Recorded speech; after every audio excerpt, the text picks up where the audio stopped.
টোটো আমাদের এইখানটায় নামালো আর ঠিক এইখানটাতে হচ্ছে মন্দিরে যাওয়ার রাস্তায় যে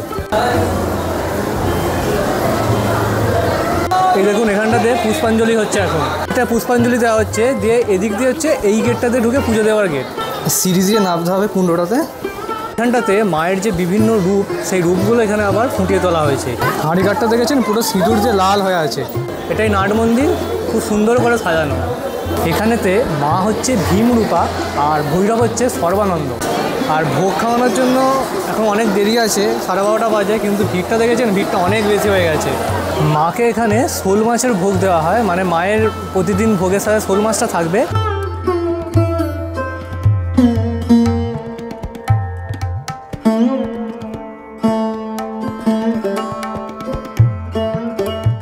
সুপ্রভাত সকলকে, কেমন আছেন সবাই?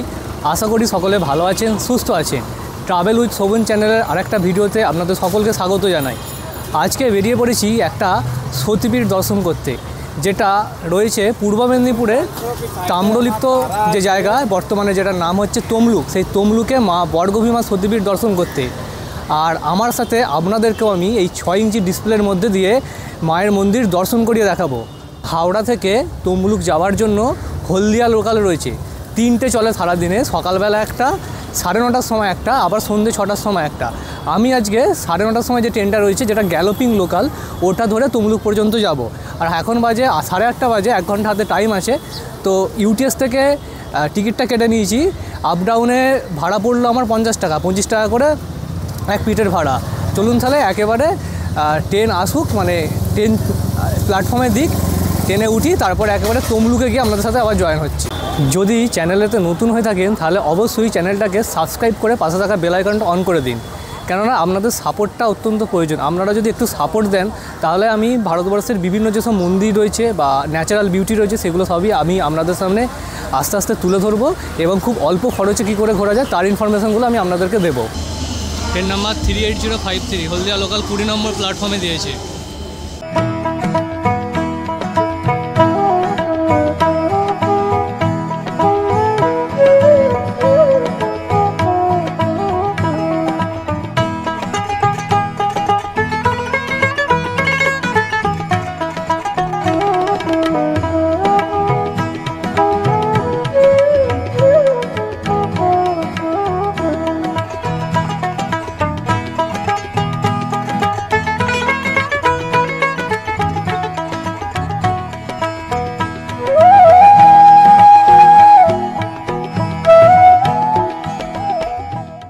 তমলুক স্টেশনে নেমেছি। এবার তমলুক স্টেশন থেকে বাইরে বেরিয়ে দেখি মন্দিরে যাওয়ার জন্য অটো ফটো বা টোটো ফটো কিছু পাই নাকি। আর সাধারণত এখানে থাকে। আর পুরো জায়গাটায় কনস্ট্রাকশানের কাজ চলছে, দেখুন সামনে অটোগুলো দাঁড়িয়ে আছে, ওখান থেকেই অটোগুলো হয়তো পেয়ে যাব। এই যে কনস্ট্রাকশানের কাজ চলছে।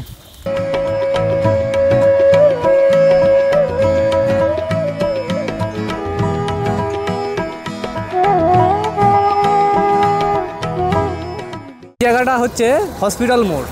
আর এখান থেকে আবার একটা গাড়ি চেঞ্জ করতে হবে, চেঞ্জ করে যেতে হবে মন্দির পর্যন্ত। এই দিকটা দিয়ে মন্দির যাচ্ছে, দেখি এদিক দিয়ে কী পাই মন্দির যাওয়ার জন্য।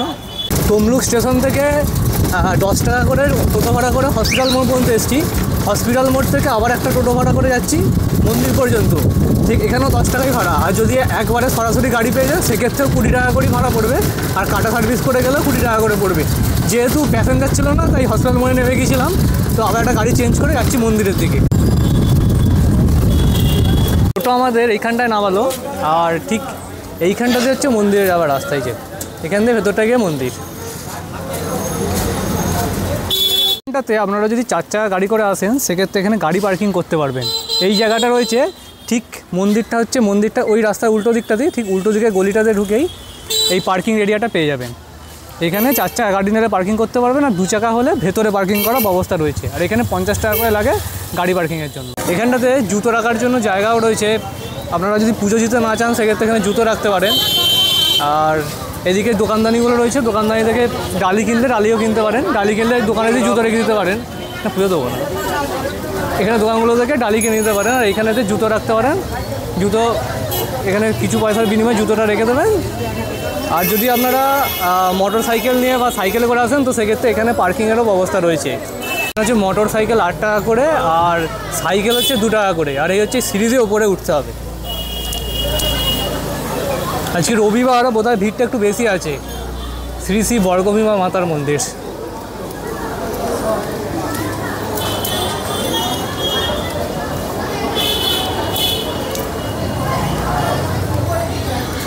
এখানটা হচ্ছে নাট মন্দির, আর এটা হচ্ছে পুষ্পাঞ্জলি দেওয়ার জায়গা। আর মূল মন্দিরটা হচ্ছে এই যে মূল মন্দির। আর এদিকে একটা গাছ রয়েছে যেখানে মানুষ তার যদি কোনো মনোবাঞ্ছা থাকে সেই মনোবাঞ্ছাটা এখানে ঢিল দিয়ে বেঁধে রেখে যায়, তো মানুষ পূর্ণ হলে আবার খুলে দিয়ে যায়। এই দেখুন এখানটাতে পুষ্পাঞ্জলি হচ্ছে এখন, আর অনেক মানুষ কিন্তু রয়েছে।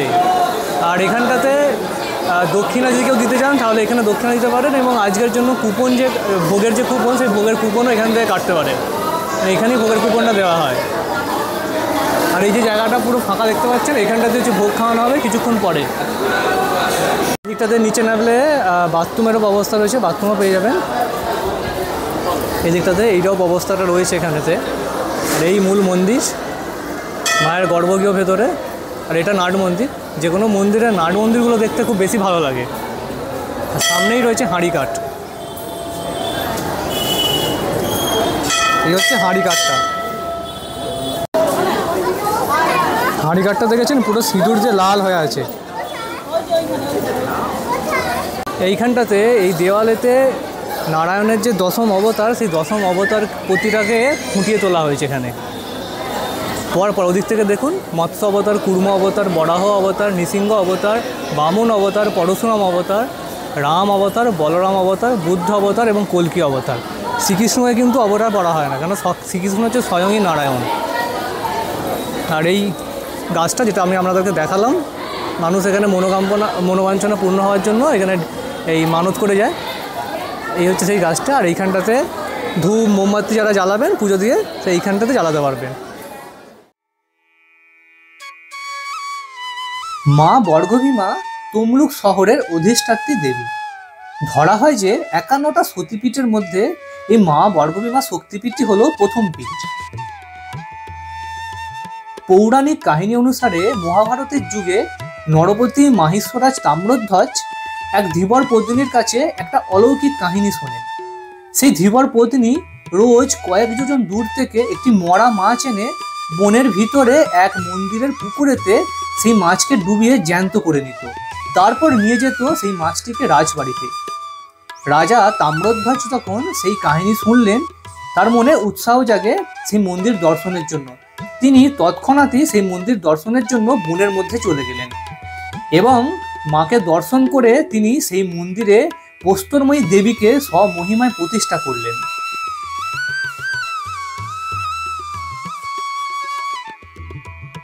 (1567 থেকে 1568 খ্রিস্টাব্দ নাগাদ দুরন্ত কালাপাহাড় উড়িষ্যা বিজয়ের পর যখন এই মন্দির ধ্বংস করার জন্য মন্দিরে প্রবেশ করলেন, তখন তিনি এই দেবীকে দর্শন করে শক্তিহীন হয়ে পড়েন।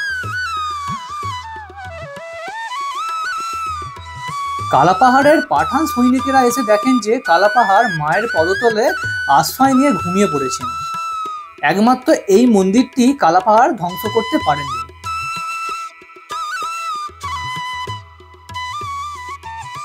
দেবী বর্গভীমাকে চণ্ডীতন্ত্রে ভীমা দেবী বলে মনে করা হয়।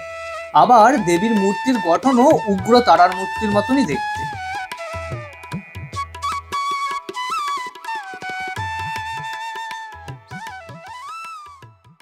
মায়ের পবিত্র কুণ্ডটা রয়েছে,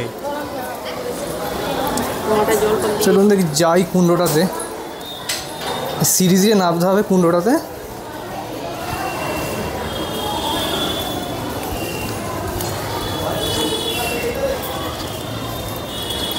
এই যে এইটা হচ্ছে মায়ের পবিত্র কুণ্ড। এই কুণ্ডতে এসেই শোল মাছটা ছাড়া হতো, যেটা জ্যান্ত হয়ে যেত। নদী থেকে নিয়ে এসে এই কুণ্ডের জলেতেই শোল মাছটাকে জ্যান্ত করা হতো।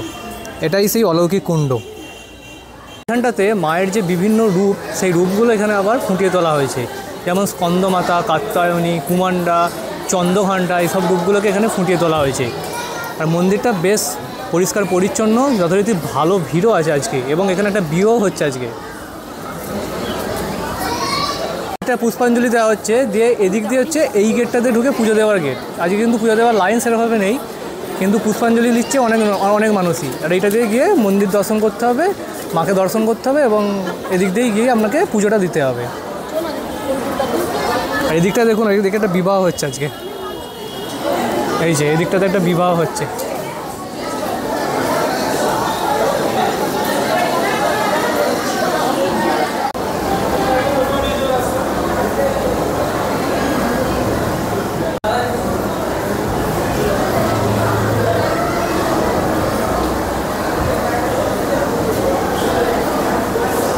মাকে এখানে শোল মাছের ভোগ দেওয়া হয়, মানে মায়ের প্রতিদিন ভোগের সাথে শোল মাছটা থাকবে। আর মাকে একটার সময় ভোগ নিবেদন করা হয়, তারপরে সাধারণের জন্য ভোগ বিতরণটা করা হয়। মন্দির চত্বরের ভেতরেতেও আপনারা এরকম পুজোর ডালি পেয়ে যাবেন, বিভিন্ন মিষ্টির দোকান রয়েছে। আর ভোগ খাওয়ানোর জন্য এখন অনেক দেরি আছে, 12:30 বাজে, কিন্তু ভিড়টা দেখেছেন, ভিড়টা অনেক বেশি হয়ে গেছে, প্রচুর ভিড় হয়ে গেছে এখন। কত সুন্দর পেন্টিং করা আছে দেখুন। ওদিকটায় মানুষজন বিশ্রাম নিতে পারবেন, আবার এদিকটাতেও বিশ্রাম নিতে পারবেন। অ্যাকচুয়ালি মন্দিরটা খুব ভিড় হয়। আজকে তুলনামূলকভাবে খালি আছে বলছেন যারা এখানে সেবায়েত রয়েছেন, না হলে প্রচণ্ড ভিড় হয় মন্দিরটায়। এখানেতে মা হচ্ছে ভীমরূপা আর ভৈরব হচ্ছে সর্বানন্দ। চলুন এবারে ভৈরব বাবাকে দর্শন করে আসি। ওটার মুখে অর্থাৎ মন্দির থেকে নেবে এই দিকে হচ্ছে এইখানটাতে হচ্ছে বাবা ভৈরবের এটা হচ্ছে এখানে বাবা ভৈরব রয়েছে, এই যে মন্দিরটা। চলুন যাই দেখি ভৈরবের কাছে। এখানে হচ্ছে ভৈরব রয়েছেন বাবা সর্বানন্দ, কিন্তু এখন বন্ধ হয়ে গেছে, মানে তালা পড়ে গেছে, তাই জন্য দেখাতে পারছি না ভেতর থেকে গিয়ে। এইখানে রয়েছে বাবা ভৈরব। কতটা আসতে আমি বুঝতে পারছি না, তবু যতটা পারি আপনাদের দেখানোর চেষ্টা করছি। পঞ্চমুখী হনুমানও রয়েছে।